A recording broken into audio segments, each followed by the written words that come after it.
여기에서 지금 출애굽을 경험하자고 외치면서 시작했는데 벌써 오늘로 12번째 설교가 됩니다. 오늘로 출애굽기 설교를 좀 마무리 짓도록 하겠습니다. 왜냐하면 오늘 살펴볼 이 14장을 끝으로 바로가 무대에서 퇴장하기 때문입니다. 우리가 초점을 맞춰서 살펴보았던 바로와 모세 이야기가 마무리되면서 이제부터 출애굽 이야기는요, 또 다른 국면으로, 또 다른 내용으로 접어들기 때문에 그렇습니다. 그래서 오늘은 이제까지 살펴본 말씀을 좀 정리해 보면서요, 오늘날 우리의 출애굽을 위한 마지막 지침 3가지를 여러분들께 드리려고 합니다. 먼저 이제까지 출애굽기 내용을 간단하게 정리해 보겠습니다. 총 이제까지 11번 설교를 했는데요. 내용 혹시 다 기억나세요? 이번에 출애굽기를 3가지 관점을 가지고 살펴봤는데요. 첫 번째는요, 출애굽의 관점으로 사람들을 사로잡고 있는 것들로부터 해방되는 관점으로 살펴보았습니다. 두 번째는요, 바로와 모세를 대조하는 방식으로 출애굽기를 좀 살펴보았죠. 그리고 세 번째로는요, 하나님의 약속이 어떻게 실현되고 있는가라는 이 3가지의 관점을 가지고서 출애굽기를 지금 살펴보았습니다. 특별히 내가 직면하고 있는 바로의 정체를 찾아내고 또 보는 것이 중요한 과제였습니다. 제가 들려드리는 내용 중에서 내가 직면하고 있는 바로, 그 바로가 무엇인지 한번 체크해 보시기 바랍니다. 자, 1번, 지혜롭게 살아야지 라는 말로 포장된 자기 권력 향유적인 지혜, 나치의 지혜. 2번, 모세를 없애기 위해 유아들을 강에 던진 것처럼 사람들을 물에 빠뜨리고 죽음으로 내모는 일. 세 번째, 선행을 베풀며 살아보려는 모세들에게 아주 따끔한 매운맛을 보여주고 모세를 바로로 복제하는 일. 네 번째, 하나님의 형상을 일하는 기계, 노동력으로 전락시키는 것.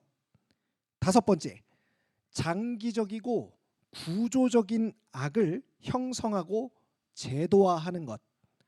여섯 번째, 하나님과 사람들 앞에서 위기만, 상황만 모면하려는 위선적인 태도. 이것들은요, 이제까지 출애굽기를 통해 살펴본 바로의 정체입니다. 이렇게 이름을 붙여놓고 보니까요, 우리 삶과도 아주 가까이에 있는 것들이라는 것을 알 수 있습니다. 사람들을 사지로 내몰고 삶을 파괴하고 세상을 더 팍팍하게 만드는 일들 뒤에는요, 바로가 있었습니다. 바로는 하나님이 만드신 생명의 질서를 파괴하고 사망의 질서를 만들어 사람들 위에 군림하고 있었습니다. 따라서 바로로부터의 탈출은 과거 이스라엘 백성들에게만 필요한 일이 아니라 시대를 초월하여 오늘날 우리에게도 반드시 필요한 일입니다. 여러분, 이런 바로의 문제, 이런 바로로부터 우리의 삶은 벗어날 수 있을까요? 목사님, 그래서요, 이미 싸워봤고요, 시도도 해봤는데 어쩔 수 없었어요. 다시 이렇게 제자리로 와버리고 말았어요. 이런 마음이 드는 분들이 혹시 있지는 않으십니까? 오늘 말씀을 보니까 정말로 그렇습니다. 탈출하지 못하도록 가만두지도 않고요, 탈출했다 하더라도 끝까지 쫓아와 다시 데려가려고 합니다. 장자의 죽음을 끝으로 이스라엘은요, 애굽을 탈출하게 됩니다. 자신의 첫째 아들을 잃은 바로는 여호와 하나님께 굴복하여 이스라엘 백성들을 출애굽하는 데에 동의하게 됩니다. 이스라엘 백성들은 애굽 사람들에게 은금과 폐물을 받아서 애굽을 탈출합니다. 이제까지 착취당했던 삶에 대한 일종의 보상이라고 할 수 있는 것이죠. 얼마나 좋았을까요? 우리가 가지고 있는 삶의 문제 하나만 해결되어도 마음이 가볍고 날아갈 것 같은데 삶이 완전히 새롭게 되었다니 이 새로운 삶을 얻은 기쁨을 어떻게 표현할 수 있을까요? 이렇게 애굽을 탈출한 이스라엘 백성들은 약속의 땅 가나안으로 가야 했습니다.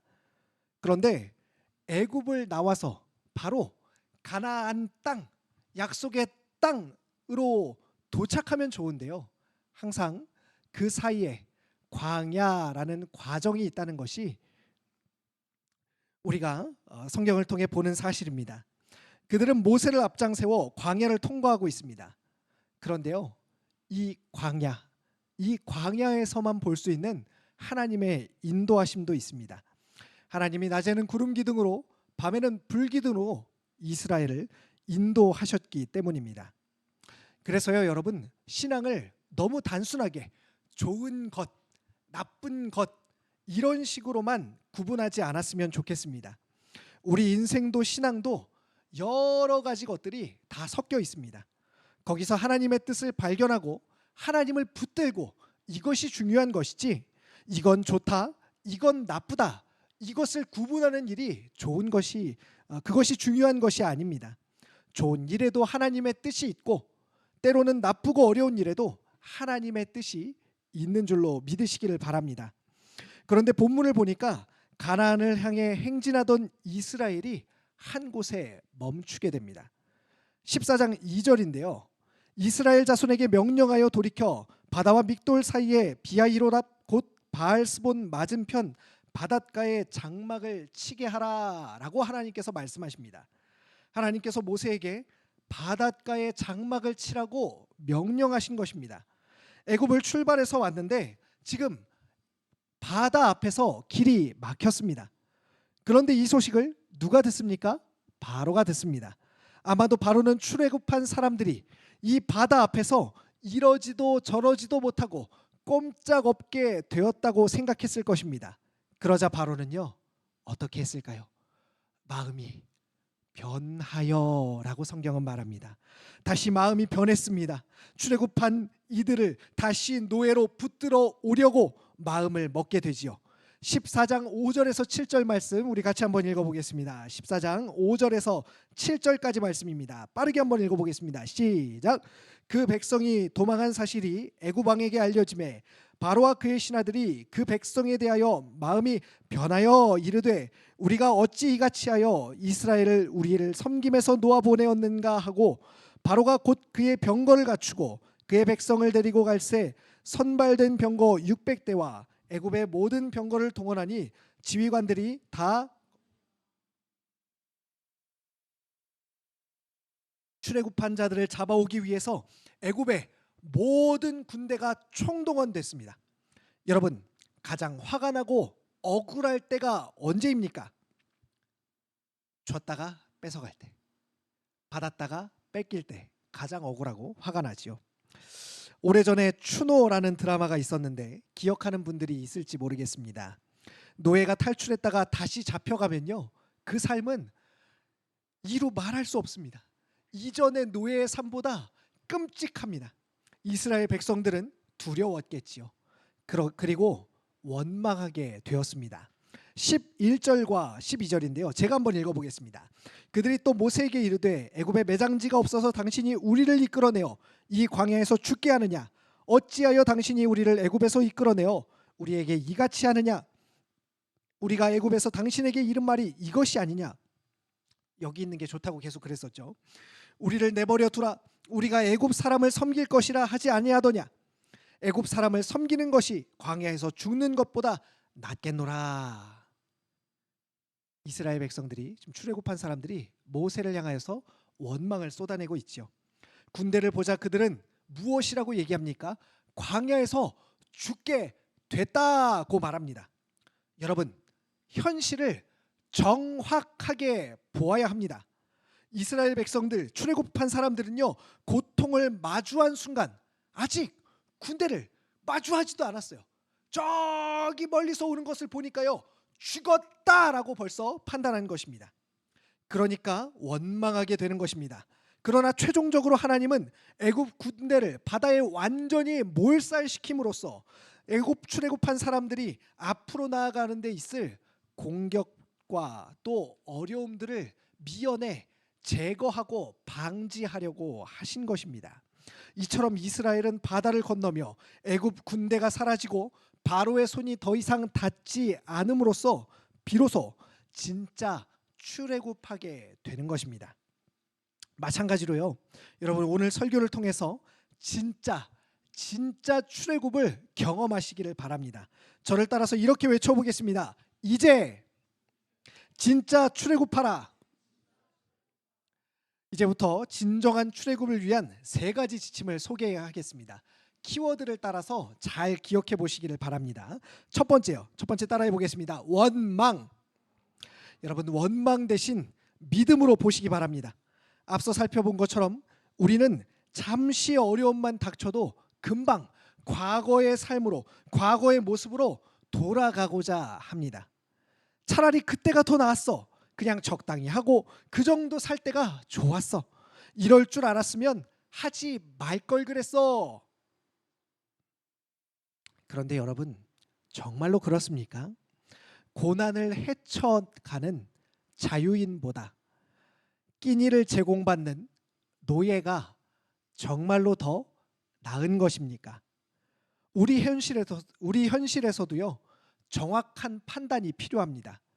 잠시의 고난에 무너지지 마십시오. 정신을 바짝 차리고 약속의 말씀을 보십시오. 14장 4절인데요. 같이 한번 읽어볼까요? 출애굽기 14장 4절입니다. 시작. 내가 바로의 마음을 완악하게 한즉 바로가 그들의 뒤를 따르리니 내가 그와 그의 온 군대로 말미암아 영광을 얻어 애굽 사람들이 나를 여호와인 줄 알게 하리라 하시매 무리가 그대로 행하니라. 하나님은 애굽 사람들에게 자신을 분명하게 가르쳐 주고자 하셨습니다. 이스라엘 백성들을 죽이려는 것이 아니었지요. 이 사실을 이미 말씀해 주셨어요. 말씀해 주셨습니다. 결국 이스라엘 백성들이 원망하는 이유는요, 하나님에 대한 믿음이 없기 때문입니다. 오늘날도 마찬가지입니다. 잠언 16장 4절은요 이렇게 말합니다. 같이 한번 읽어볼까요? 잠언 16장 4절입니다. 시작. 여호와께서 온갖 것을 그 쓰임에 적당하게 지으셨나니 악인도 악한 날에 적당하게 하셨느니라. 심지어 악인도 악한 날에 적합하게 쓰이도록 하나님께서 만드셨다는 것입니다. 악인을 그대로 두는 이유는요, 하나님의 심판이 있음을 사람들에게 분명하게 보여주기 위해서입니다. 오늘 본문 말씀이 이것을 보여주고 있는 것이지요. 그러니 악인이 존재하는 것이, 바로가 존재하는 것이 전혀 잘못되었거나 성경이 틀린 것이 아닙니다. 하나님을 잘 모르는 이스라엘이 믿음이 없어 지레 겁먹고 두려워하는 것이지요. 쫓아오는 바로 말고 지금 내 앞에 있는 불기둥과 구름 기둥을 보아야 합니다. 원망하지 말고 믿음으로 봐야 보이는 것을 보아야만 합니다. 자, 두 번째입니다. 두 번째, 저를 따라해 보겠습니다. 홍해. 여러분, 홍해는 무엇을 말합니까? 지금 이스라엘 백성들은요, 바다 앞에 서 있습니다. 뒤에 바다가 있는 것입니다. 이것을 우리는 배수의 진이라고 하죠. 죽을 각오로 바로와 결별하지 않으면 나를 잡아 먹을 때까지 쫓아오는 것이 바로의 영향력입니다. 세상의 영향력입니다. 홍해를 건너기 전 출애굽한 사람들의 상황은 배수의 진을 치고 있는 상황입니다. 바로가 보기에는 이 상황은 도간에 든 쥐입니다. 바다에 막혀 도망갈 길이 없기 때문이지요. 이처럼 말씀을 따라 살다가도요, 길이 막히고 방법이 보이지 않을 때 바로는 다시금 우리를 무섭게 추격해 옵니다. 적당한 탈출이란 존재하지 않습니다. 적당히 거리를 두고 있는 탈출이란 존재하지 않습니다. 그런 삶은요, 없어요. 탈출하기로 작정했다면 목숨을 걸고 절대 쫓아오지 못하는 것까지 끝까지 탈출해야 합니다. 그렇지 않으면 다시 잡히고 끌려가게 됩니다. 그렇다면 출애굽한 사람들은 어떻게 됐을까요? 그들은요, 뒤에 있던 바다를 건너갑니다. 물이 갈라져서 벽이 된, 양쪽에 벽이 물리 벽이 된 그 바다를요, 바다 한가운데로 지나가게 됩니다. 혹시라도 지나가는 사람들은요, 야, 혹시라도 이거 지나가다가 물이 갑자기 쏟아져 가지고 죽는 거 아니야? 이런 두려움이 있었을지도 몰라요. 그러나 어쨌든 그 바다로 뛰어들어 그 바다를 건너갑니다. 죽음을 각오하고 바로로부터 탈출하지요. 죽을 각오로 바로와 결별하지 않으면 안 됩니다. 사랑하는 청년 여러분, 마음을 강하게 먹으시기 바랍니다. 출애굽할 때 하나님께서 왜 10가지 재앙을 애굽에 행하시면서 막 죽이고 막 일이 일어나고 난리 나고 했는지 아십니까? 이제 앞으로 벌어질 일들에 대해서요, 미리 예방 주사를 놓는 것입니다. 제가 훈련생들과 OT 할 때요, 제자 훈련, 성장반, 사역 훈련 이렇게 OT 할 때 항상 하는 말이 있습니다. 여러분, 앞으로 무슨 일이 일어나도 절대로 놀라거나 두려워하지 마십시오. 이상하게 여기지 마십시오. 라고 말합니다. 믿음으로 사는 삶이란 그런 삶입니다. 나를 구원하시고 인도하시는 하나님의 위대한 역사와 바로의 지독한 총공세가 맞부딪히는 삶을 우리 삶의 현장에서 보게 되는 것입니다. 자, 마지막 세 번째입니다. 저를 따라해 보겠습니다. 도하. 예, 바다를 건너는 것이지요. 과거에 나는 죽고 이제 주님으로 사는 것입니다. 바로는 애굽의 군대와 자신이 가진 모든 것을 총동원해서 출애굽한 사람들을 추격합니다. 그는 애굽의 조건을 총동원합니다. 자신이 가지고 있고 사용할 수 있는 모든 권력과 소유를 총동원하여서 출애굽한 사람들을 쫓아오는 것입니다. 이스라엘 백성들이 애굽에서 살던 시절도 마찬가지였습니다. 이스라엘 백성들이 다시 애굽으로 돌아가고 싶다고 말하는 것은요, 그 끔찍한 삶을 원하는 것이 아닙니다. 거기서 자신들이 소유하고 있었던 그것, 거기서 나의 것으로 소유하여서 쓰고 있었던 그것, 그 소유, 그 내가 쓸 수 있는 그 조건들이 지금 하나도 없게 되자 그것이 부러웠던 것입니다. 그것을 가지고 살았던 그 삶이 다시금 생각났다는 것입니다. 그들은 애굽의 조건을 의지해서 살았었습니다. 그리고 어려움이 닥치자 다시 그 조건을 의지하여서 살아가는 삶으로 회귀하고자 합니다. 그러나 바다를 건너면서 이제 더 이상 그 조건들은요, 다 사라져 버렸습니다. 과거와 같은 방식으로 살던 애굽으로 돌아갈 수 없게 된 것입니다. 다시 바다가 갈라지지 않는 것이지요. 더 이상 바로도 추격하지 못하게 됐습니다. 이것은 애굽과의 완전한 단절을 의미합니다. 바울은 이 사건을 이스라엘이 세례를 받은 사건, 즉 과거에 자신은 죽고 이제 십자가에서 나를 위해 죽으시고 부활하신 예수 그리스도, 그 주님만을 의지하여 사는 삶이 되었다는 것으로 해석합니다. 출애굽기 14장 13절입니다. 우리 같이 한번 읽어보겠습니다. 시작. 모세가 백성에게 이르되 너희는 두려워하지 말고 가만히 서서 여호와께서 오늘 너희를 위하여 행하시는 구원을 보라. 너희가 오늘 본 애굽 사람을 영원히 다시 보지 아니하리라. 아멘. 이제는 너희는 가만히 서서 너희를 구원하시는 여호와를 바라보라 라는 이 말씀처럼 주님만을 의지해서 살아야 합니다. 출애굽한 뒤에도 계속해서 애굽을 바라보고 애굽의 조건을 떠올리는 것처럼 우스운 삶이 없습니다. 과거 나를 지배했던 영향력, 내가 의지했던 조건들은 십자가에 못 박으시기 바랍니다. 그리고 이제는 내 안에 사시는 나를 사랑하시는 성령님의 영향력, 하나님의 영향력, 그 하나님을 의지해서 사시는 삶을 살기를 간절히 바랍니다. 세 가지를 기억하십시오. 첫 번째 무엇이었었지요? 원망입니다. 주님을 원망하지 말고 믿음으로 주님을 바라보십시오. 두 번째 무엇이었습니까? 홍해입니다.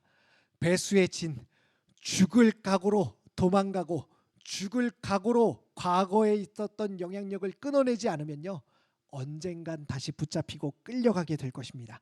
마음을 단단히 먹으시기 바랍니다. 세 번째 무엇이었었지요? 도하입니다. 이제 더 이상 과거로 돌아갈 수 없습니다. 과거로 돌아가려고 하는 그런 어리석은 마음을 버려버리십시오. 이제 앞으로 나아가기만 해야 합니다. 앞으로 나아갈 수밖에 없습니다. 주님만을 의지해서 사는 삶을 훈련하시기 바랍니다. 그리고 그렇게 사시기를 바랍니다. 말씀을 정리하겠습니다. 출애굽한 사람들은요, 아직 광야에 있습니다. 약속의 땅 가나안으로 아직 들어가지 못하였어요. 가나안을 정복하고 또 가나안의 하나님 나라를 건설해야 하는 나머지 출애굽의 과정들이 남아있기는 하지만, 사랑하는 청년 여러분, 먼저 바로와 결별하는 것부터 시작하시기 바랍니다.